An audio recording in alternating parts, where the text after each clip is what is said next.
Good morning, everyone, and welcome to the first CVMSDC Virtual Capabilities Briefing, a new way to do matchmaking within the Council. Today, we're focused on crisis management. I'm your host and moderator, VK Fields, with the PR Pros team. We have an informative session planned for you today with Chief Resilience Officer Vanessa Matthews of Asphalis Advisors. As always, we hope that you and your loved ones are safe and healthy, and we thank you for joining us this morning. Just a few housekeeping tips: that all of our audience participant lines are automatically muted. However, you can submit a question using the chat or question box feature in your GoToWebinar dashboard on your screen. Also, today's session is being recorded and will be available for you to review later and share with your colleagues. Now, it's my pleasure to introduce our CVMSDC President and CEO, Dominic Milton, to open up today's session. Good morning, Dominic. Good morning, VK, and thank you so much for getting us started today. We are so excited to start this new series. It's called the Virtual Capabilities Briefing. And Vanessa and I have been chatting, and this is a brainchild of the two of us. You know, as we pivot in the midst of COVID, we need to find new ways in which we can connect with our corporate business partners and do business with each other. And the two of us came up with this idea that, hey, it would be great for me to show and share, like a show and tell, what I have to offer corporate partners. So I'm very excited to be able to launch this today with Vanessa.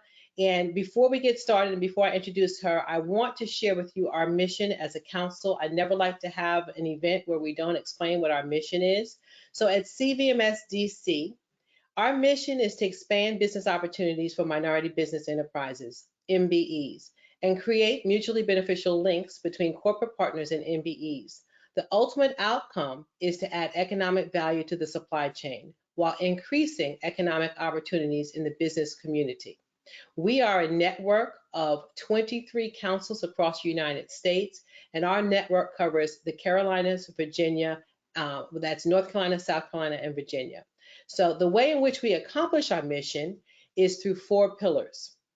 Those 4 pillars are certification. We are the #1 certifying agency in the United States, and we certify ethnic minority business to say that you are who you say you are and can do the work that you say that you can do. We also, Vanessa, can you make that larger, please? For some reason, it went smaller. We also connect our minority business partners with supply chain opportunities, and we do that through connecting events that we hold each year. And this year we're pivoting to make those events virtual, like you're seeing here today. Also, where I like to say we hang our hat is in the developmental phase. We offer very strong developmental programs. Some of them have been developed in our region. They are sometimes a year-long educational programs and sometimes just a week. But we provide scholarships for our MBEs to go in and attend those developmental classes to tune up their business. So that is a very important part of the work that we do. And then finally, we advocate for our business owners. Because of the sheer size of our network, we have over 12,000 members nationwide. And because of the sheer size of our network, we can advocate for you on a national, regional, and local level. So that is the work that we do. If you have any questions, you can always reach us via cvmsdc.org, and my team is virtually available to serve you. So without further ado, now that you know what we do, I want to introduce to you Vanessa Vaughn. Vanessa Vaughn Matthews is the founder and chief resilience officer of Asphalis Advisors. Prior to Asphalis, Vanessa worked with a Tier 1 intelligence agency and a Fortune 50 company, which equip her to be on the front lines of the industry to restore businesses and community resilience. See, I can't say that word today. The Mecklenburg Times recognized Vanessa as one of the 50 most influential women in Charlotte, North Carolina in 2020. The U.S. State Department recognized her as a Global Innovation Fellow. The United Kingdom Acquisition and International Magazine named her as a finalist for the Best Female-Owned and Operated Small Business. Vanessa also co-owns and hosts the Business Resilience Decoded podcast. Additionally, Vanessa was the first female in the state of Georgia to graduate with a degree in Homeland Security and Emergency Management. She is well equipped to help you understand how to create a crisis plan for your business. So without further ado, I'd like to turn it back over to you, Vanessa. Take it away. Awesome. Thank you for the introduction. Can you guys hear me okay? Yes. Awesome. I'm excited to present this virtual capabilities briefing specifically on crisis management. We're going to be talking about some practical steps for you to help strengthen the infrastructure of your supply chain or your business owners specifically. So if you have any questions, please feel free to fill them up in the chat. So when we think about the objectives for today's discussion, there's 4 things that we're going to talk about. Number 1, why do we serve at As Follows? What's the why behind what we do? The second thing is, what services does As Follows offer? The third is, what do we do? Excuse me, who do we do it for? And the fourth one is, how can we help you? So I hope to accomplish these questions today. Perfect. So it all starts with the why. And personally for me, as Dominic mentioned, the bulk of my career has been in Homeland Security and emergency management, from local to federal government, as well as in private sector. Personally, I experienced a tornado with wind speeds exceeding 135 miles per hour that picked up my vehicle and totaled it while I was inside of it. And there were cars, dumpsters, and billboards flying towards my head. And for the first time in my life on that day, I realized I was not in control. And there was absolutely nothing I could do to change my situation. That tornado ended up being the first tornado on record to hit the city of Atlanta. 1 person lost their life and 50 people lost their homes, and it destroyed everything across the east and the west sides of the city. So there's 2 things I learned from that event that are relevant in today's environment. Number 1, just because it hasn't happened yet doesn't mean that we should not be prepared for it. And the second thing is, you are not in control. And so many people that are going through this COVID-19 economy are not in control. They haven't experienced it yet. However, it doesn't mean that as a business owner, you should not be prepared for it. And so that's something that has grounded me in the work that we do in the risk and mitigation work. The second thing that we've experienced is, as far as COVID-19 was pre-COVID-19. So what I mean by that is, business owners are currently experiencing a loss of revenue. They are experiencing having to lay off their entire workforce. They don't know what to do or how to pivot. Some of them are being challenged with how to even think about moving forward and a strategy to go about that, because there's so much going on, whether it be from a personal side or your professional side. And I want to level set and share with you that I understand that. As far as experience a period of over 14 months of no revenue. We hired an employee that became a reputational risk and an operational impact to the business. We had 80% of our revenue wrapped up into one organization, which was detrimental for us. We just were not operating in the right manner that we needed to in order to be sustainable. And we also lost our confidence and we lost our hope. But more importantly, as a business owner, being able to dig down deep and find those things within you to get out on the other side was absolutely critical. And so those opportunities have given me a chance to be more empathetic as I meet people that are currently navigating this crisis. And so a wise man once told me that you're not a real CEO until your business goes through a crisis. And I firmly believe in that, because it's crisis situations that help you to see who you really are.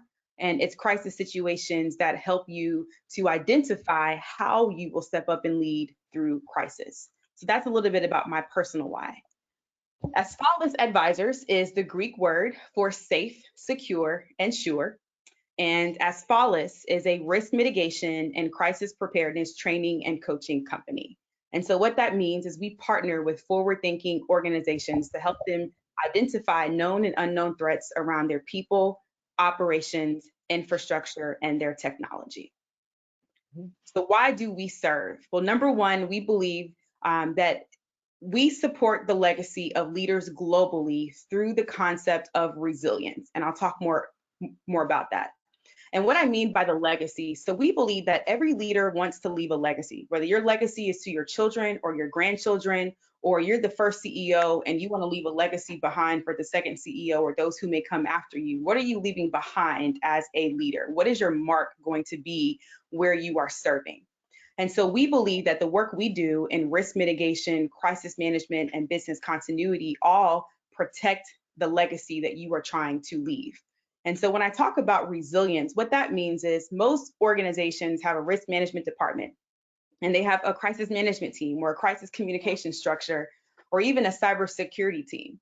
Business resilience is all about helping you to integrate all of those different disciplines that help you to manage your risk into an ecosystem that helps you to be able to see things more clearly and leverage those systems appropriately for the business that you're in. Whether you're a small business or whether you're a big business, either way, you need the principles and the elements of business resilience.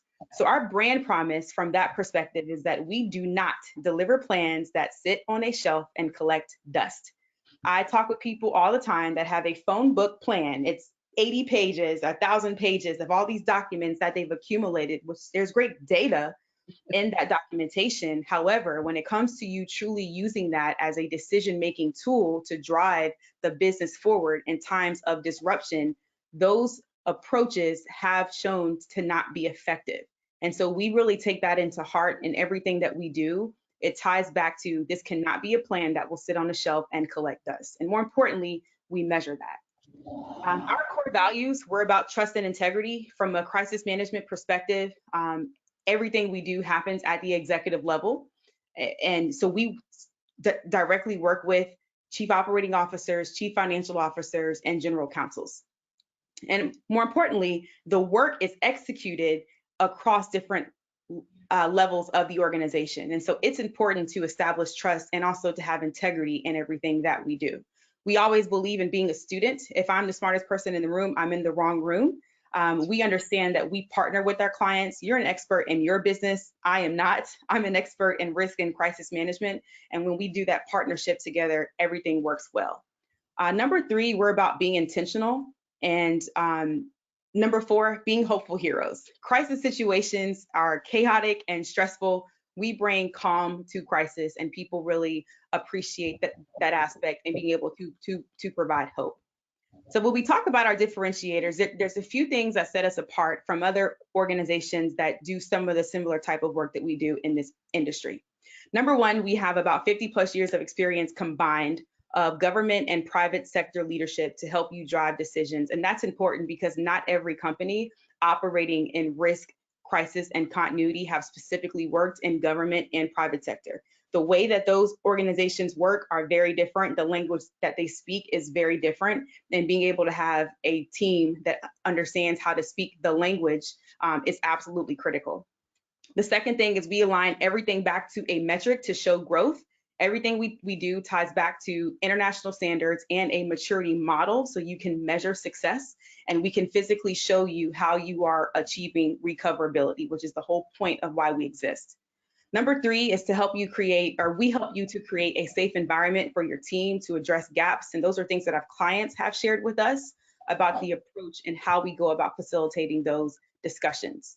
The 4th thing is that we have a deep expertise in operations and supply chain. Operations and processes run the business, everything else supports it. And so from a risk perspective, we are here to protect the operation. And so we are really, really good about understanding the inputs and the outputs of the business, how you make money, how you lose money, how your culture ties in with that, and also how the third-party supply chain impacts your business from a risk perspective. And number 5, we've developed a proprietary approach to help you identify, measure, and assess your threats. So that's a little bit about us and our why.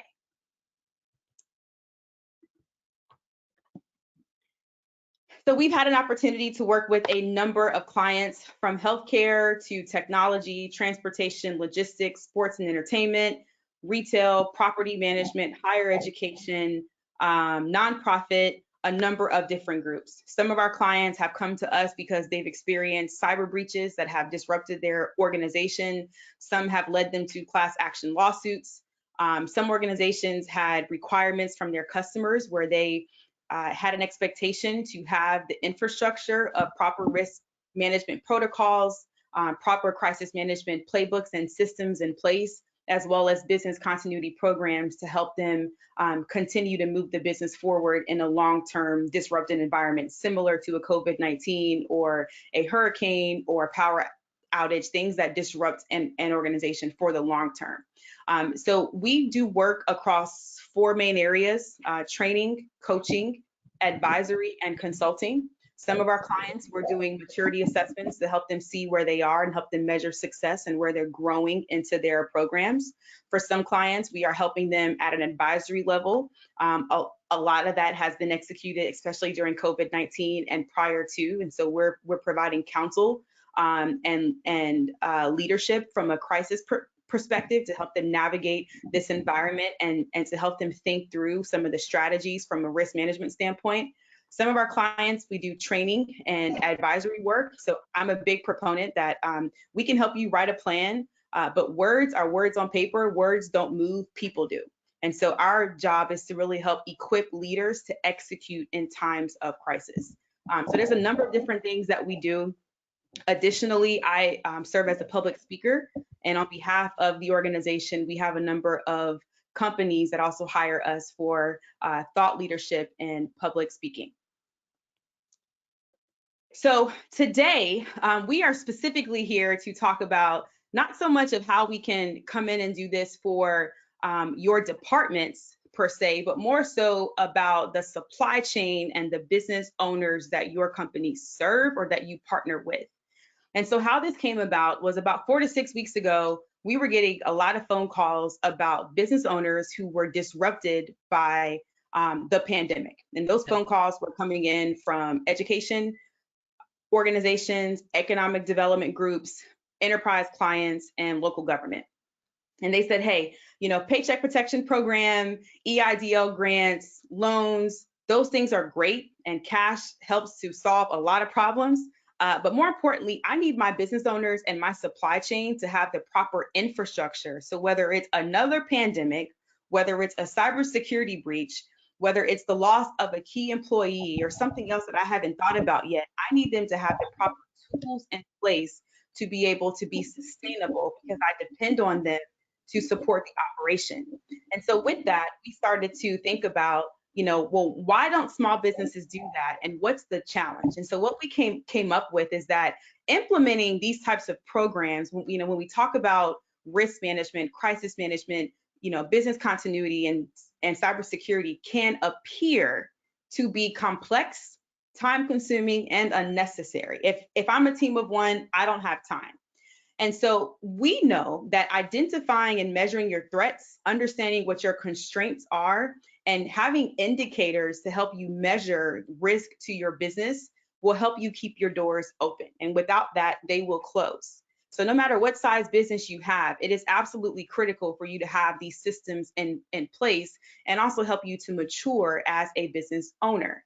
And so the solution that we've been coming up with for our clients, which sparked today's discussion, was developing and designing training programs that help small business owners to eliminate complexity with a simple, scalable solution to meet their needs through a 3-tiered approach.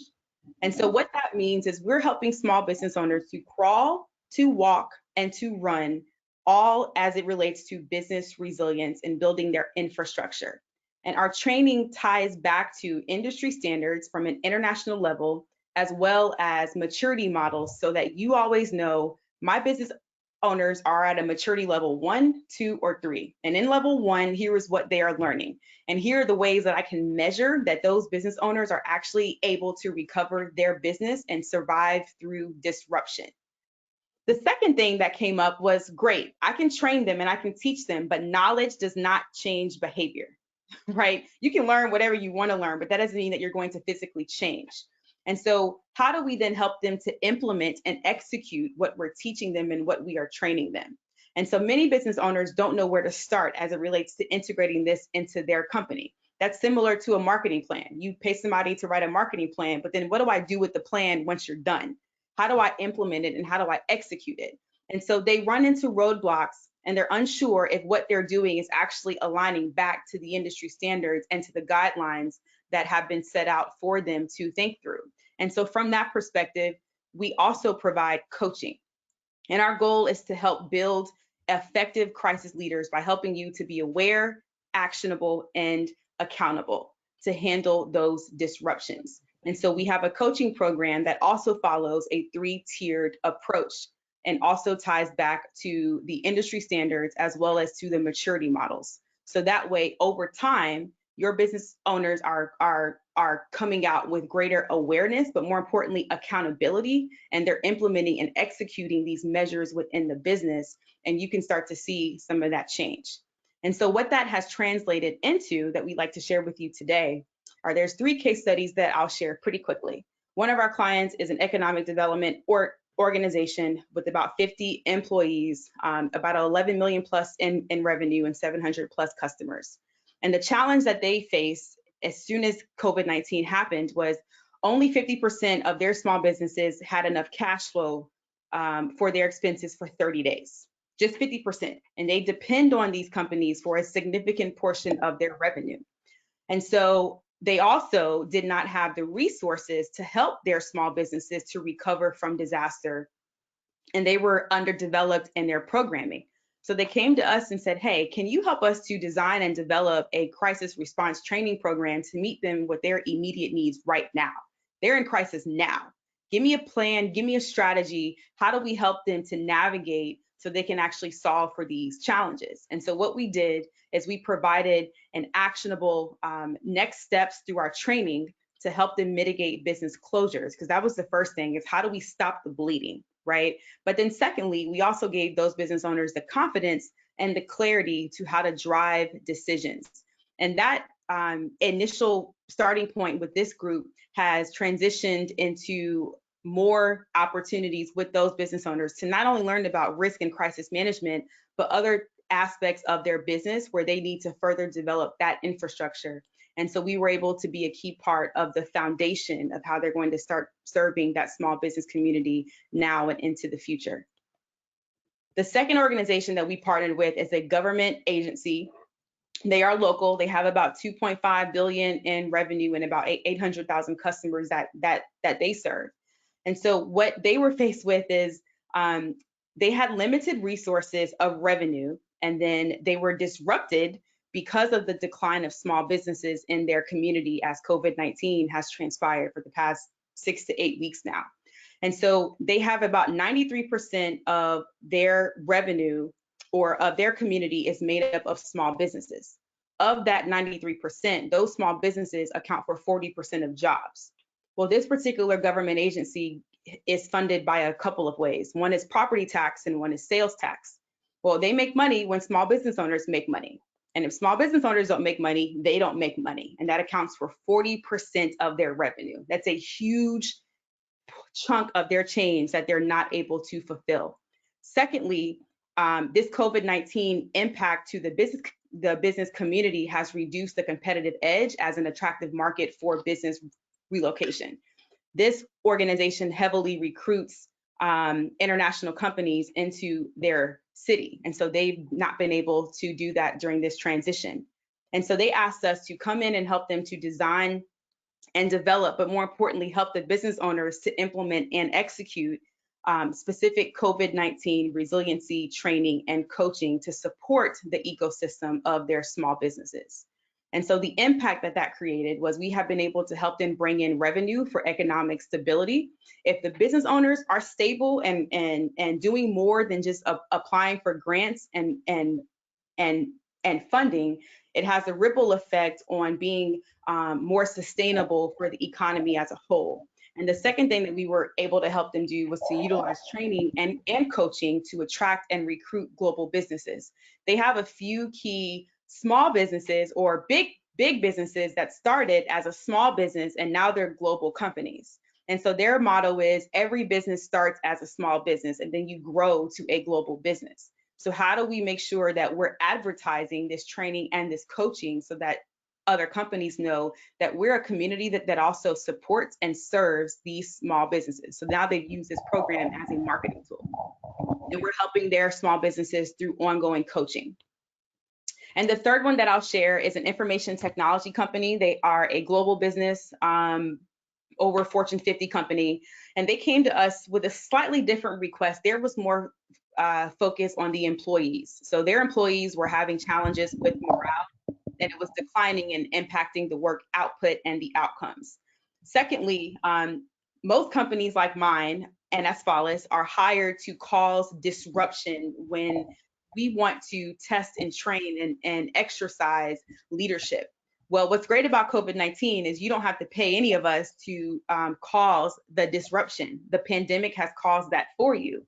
However, what we're noticing is that organizations are not necessarily taking a look inside and thinking about, well, who are the leaders that are emerging as a result of this crisis?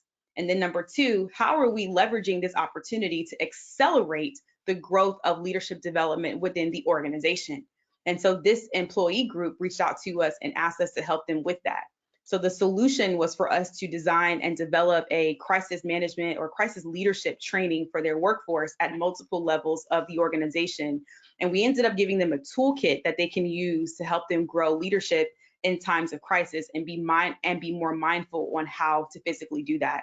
So some of the results where we provided them with best practices and principles to help them identify and deploy those hidden leaders. And that's the key word. What are the behaviors that you should be looking for? And what are the opportunities that the crisis is creating for you that you can look at to say, hey, we have some leaders emerging. What do we do with it? Because typically leadership development training is happening at a certain level within the organization, but it's not at every level of the company. And so when you think about a Fortune 50 company, or if you are in a sports team, right? If you're at the NBA finals, what all those players have in common is that they're all great. They're all smart. They all have the skills and the capabilities. That's why they're playing in a finals or a championship game. But what sets those leaders apart is emotional intelligence. And so being able to build on those skills from a crisis leadership perspective has found to be tremendous and a lot of value add. And so this has also been able to help them to stimulate a greater awareness of gaps in leadership acumen for the long-term strength of the organization. So last couple of things I'll share with you, and I will not read these to you, but we've had our clients to submit, perspectives of the value that we've been able to bring to them. I'll start with the bottom left-hand corner and the right. One of our clients has appreciated the ability for us to speak to every level of the organization with authority and be able to create an environment of trust, but also to have productive conversations and move the ball forward. And so again, we're working at the C-suite level as well as multiple levels of management within the organization, and that requires trust for your clients to bring you in and to facilitate those types of discussions. We've had another participant who's attended a number of our workshops, and they've appreciated the style that we use. So we're very big about designing for the consumer. And in this case, we're talking about the small business as the consumer of the content and the information, because it's about what they're getting and more importantly, what they're doing about it. And so they found that the interactive and the way in which we facilitate these discussions has been very valuable for them. Another client has commented on not only, do we have an expertise in business continuity, crisis management, and risk, but more importantly, being able to build relationships. And there really is an art to that. And again, it ties back to trust and integrity. So that's been something that they have noted. And the last one in the blue on the right-hand side is a client that engaged with us prior to COVID-19. And we've been helping them to prepare the response to this pandemic. And we're currently working with that client now. So these are just a couple of examples of clients that have really appreciated the work that we've done. I will turn it over to you, Dominique, to help facilitate Q&A, and would love to know how can we help you. Excellent overview, Vanessa. Our listeners and viewers have a much clearer understanding of what you have to offer. I heard a few things before we go into Q&A. You bring calm to crisis. So there is not a business out there that can't benefit from that, right? Also, you protect the operation. Everybody is concerned about protecting their operation. And you help to put tools in place for sustainability. You once said to me, and you mentioned it on this session, the PPP money is helping people just to survive, right? But we have to think so much further beyond survival, right? You have to talk about resiliency, how you're going to grow through COVID-19, be stronger on the other side. And I love the fact that you said, people have these big books on the shelves they never read, right? They don't even know how to engage in the programs that they have. But you'd also be surprised that some of our very, very large organizations do not have a proper crisis resiliency plan in place, as well as our smaller businesses who might be thinking, like you said, I'm just by myself. I don't need this plan. I don't even have time to make this plan, right? So what is the first step a business should take when they're thinking, okay, I've listened to this session, I need to get something in place now that I see how quickly we can be interrupted by a crisis? What is the first step a business should take? I think it's first, about one, recognize that, hey, I do need help and I do have a couple of gaps. The second thing is really think about what makes sense for your company, right? So some companies need a program that is very robust. They may be driven by industry standards. They may be driven by audits. They may be a supplier that is in financial services, and those companies may perform those types of functions to help ensure that those companies are prepared. And so I think it's first about understanding your industry and your requirements. And then secondly, how far do you want to build your maturity program? So what are we measuring to? And once we can establish that baseline, then we can get started on, well, here's the things that we need to do. That's excellent. And the programs are scalable. Like your large, maybe your Clemson, there's going to be a large scale program for a Clemson, but if you're dealing with a company that is, $5 million, you're going to scale the program to them. So it can be very affordable for your clients. So we have on the phone. Yes. Yes. We call it flexibility in the framework. I like that. I like that a lot. So we have on the line several corporations and several MBEs. And I want to open it up. Valerie, do we have any questions already in the queue from some of our participants?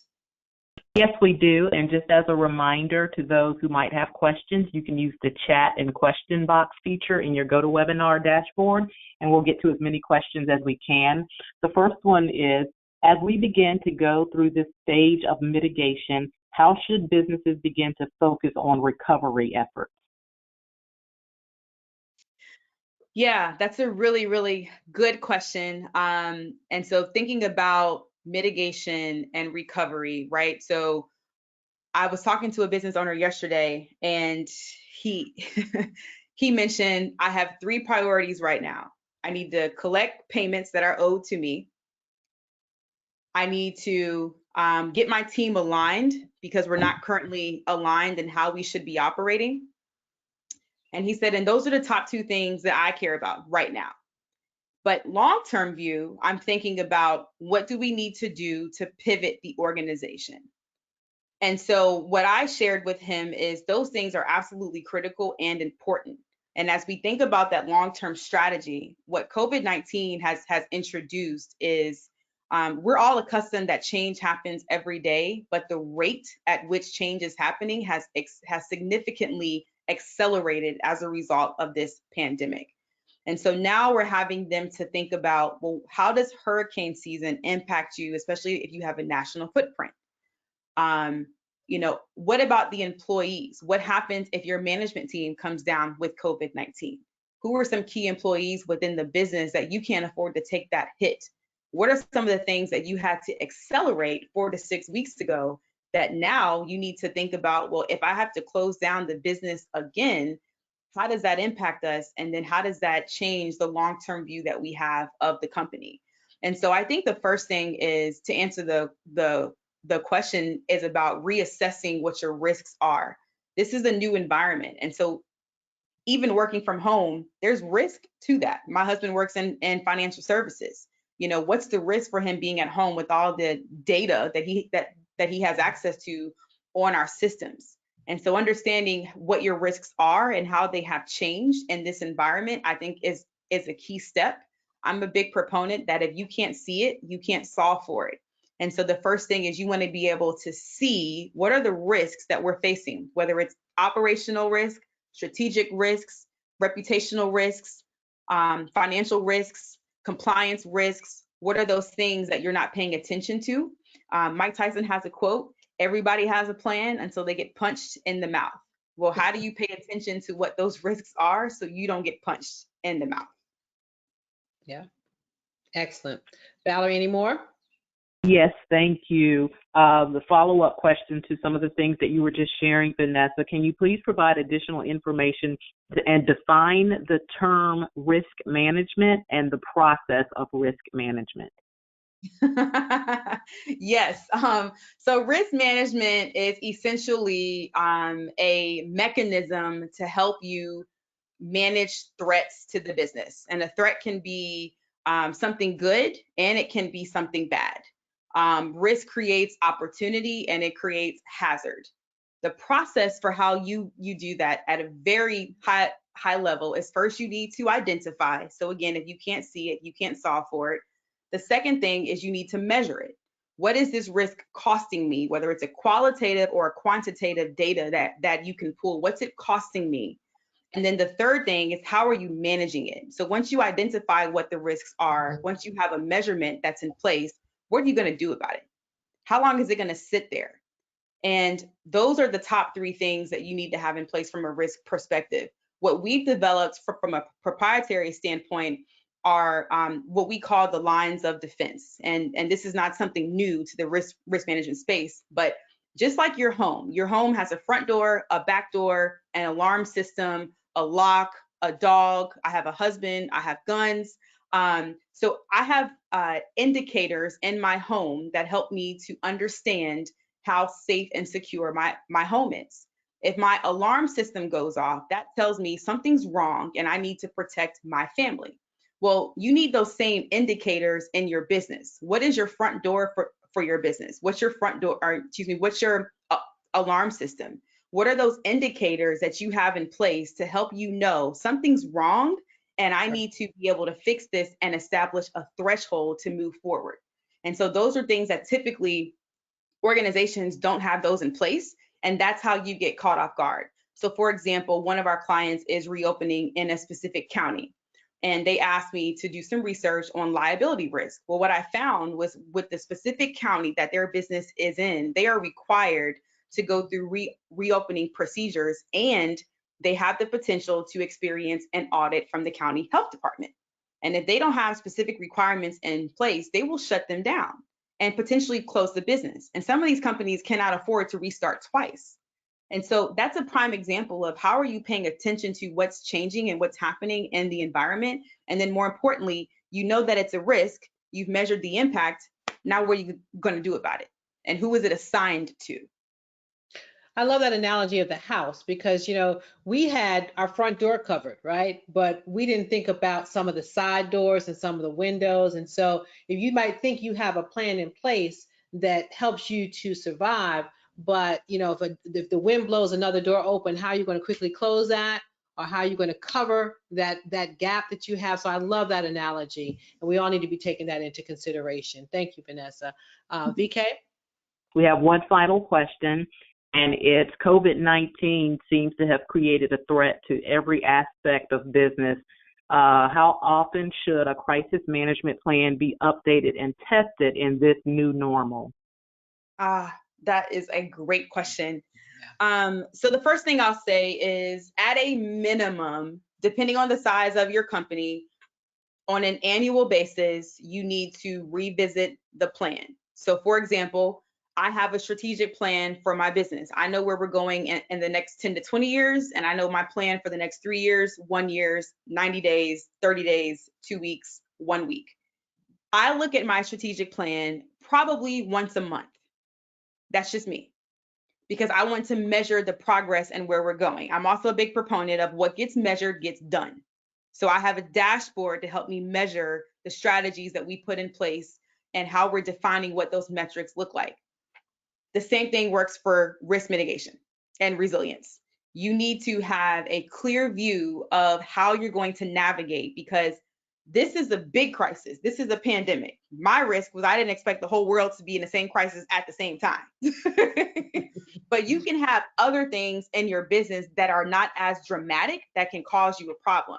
Crisis management to me is about three things: reputation, profitability, and operations. You can have a operational impact that directly impacts your reputation and your profitability.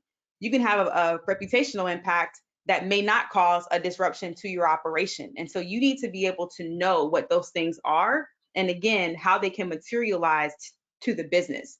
So the point about training and testing, that's exactly why we have a coaching program. So what we understand is words are words on paper, and that is a plan. But your plan will not move. Just like the words on this screen, these words will never move. People move. The only way people move is if you help them to understand, what am I doing? Why am I doing it? When do I need to do it? Where should I do it? And how do I need to do that? And that's what your crisis management strategy is all about. And so you should be doing that at a minimum of twice a year, if not more. So it's just like a pilot. I started my career in aviation. I worked with Delta Airlines and a manufacturing company. Pilots train 1,500 hours a year. Well, here's the great thing about that. If you've ever been on a plane and your plane got struck by lightning, if you've ever been on a plane and birds flew into the engine and the engines failed, what does your pilot do? They pick up the plan and they execute the plan. They don't check Twitter. They don't start stressing out. They don't fall out of place because they've trained for the disruption. And so they have the muscle memory to know exactly what they need to do in order to execute, right? It's just like a kid, right? If your kid talks back to you, you know exactly what to do. Right? Your business is no different. And so you need to be able to develop the muscle memory so that you can achieve that.